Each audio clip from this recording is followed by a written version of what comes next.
നമ്മൾ സ്റ്റേ ചെയ്ത റിസോർട്ട് എവിടെയാണെന്ന് ഒരുപാട് പേര് ചോദിച്ചിട്ടുണ്ടായി സ്റ്റോറി കണ്ടപ്പോൾ. സോ ഇത് ഏതൻസ്, ഒരുപാട് സമാധാനവും അതിൻ്റെ ഒപ്പം തന്നെ ഏസ്തറ്റിക്സും നിറഞ്ഞ ഒരു റിസോർട്ടാണ് കേട്ടോ. നമ്മൾ ചൂസ് ചെയ്തത് ഇവരുടെ പ്രീമിയം കോട്ടേജ് വിത്ത് ബാൽക്കണി ആയിരുന്നു. ഈ ഒരു വീഡിയോസ് കണ്ടറിയാം, ഇവിടെ മൊത്തം ഗ്രീനറിയാണ്. ഏതൊരു കോർണർ ആയാലും നമുക്ക് സമാധാനമായിട്ട് ഇരിക്കുക, ഫോട്ടോസ് എടുക്കുക, അതിനൊക്കെ പറ്റിയ ഒരു ഇടമായിരുന്നു കേട്ടോ ഈ ഒരു ഏതൻസ്. പിന്നെ എടുത്തു പറയാനുള്ളത് ഇവരുടെ സർവീസായിരുന്നു. അടിപൊളി സർവീസാണ്, നമുക്ക് ഭയങ്കര സാറ്റിസ്ഫൈഡ് ആയിരുന്നു. ദെൻ ഇവരുടെ ഫുഡ്, ഡിന്നറും ബ്രേക്ക്ഫാസ്റ്റൊക്കെ അടിപൊളിയായിരുന്നു, ഞങ്ങൾക്ക് ഭയങ്കര ഇഷ്ടമായി. ഒരുപാട് ഓപ്ഷൻസ് ഉണ്ടായിരുന്നു കേട്ടോ.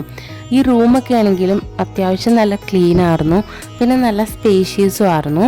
ബാൽക്കണിയും സ്വിമ്മിംഗ് പൂളും ആണ് ഞങ്ങൾ ഈ ഒരു റിസോർട്ടിൽ ഏറ്റവും കൂടുതൽ ടൈം സ്പെൻഡ് ചെയ്ത 2 ഇടങ്ങളെന്ന് പറഞ്ഞു.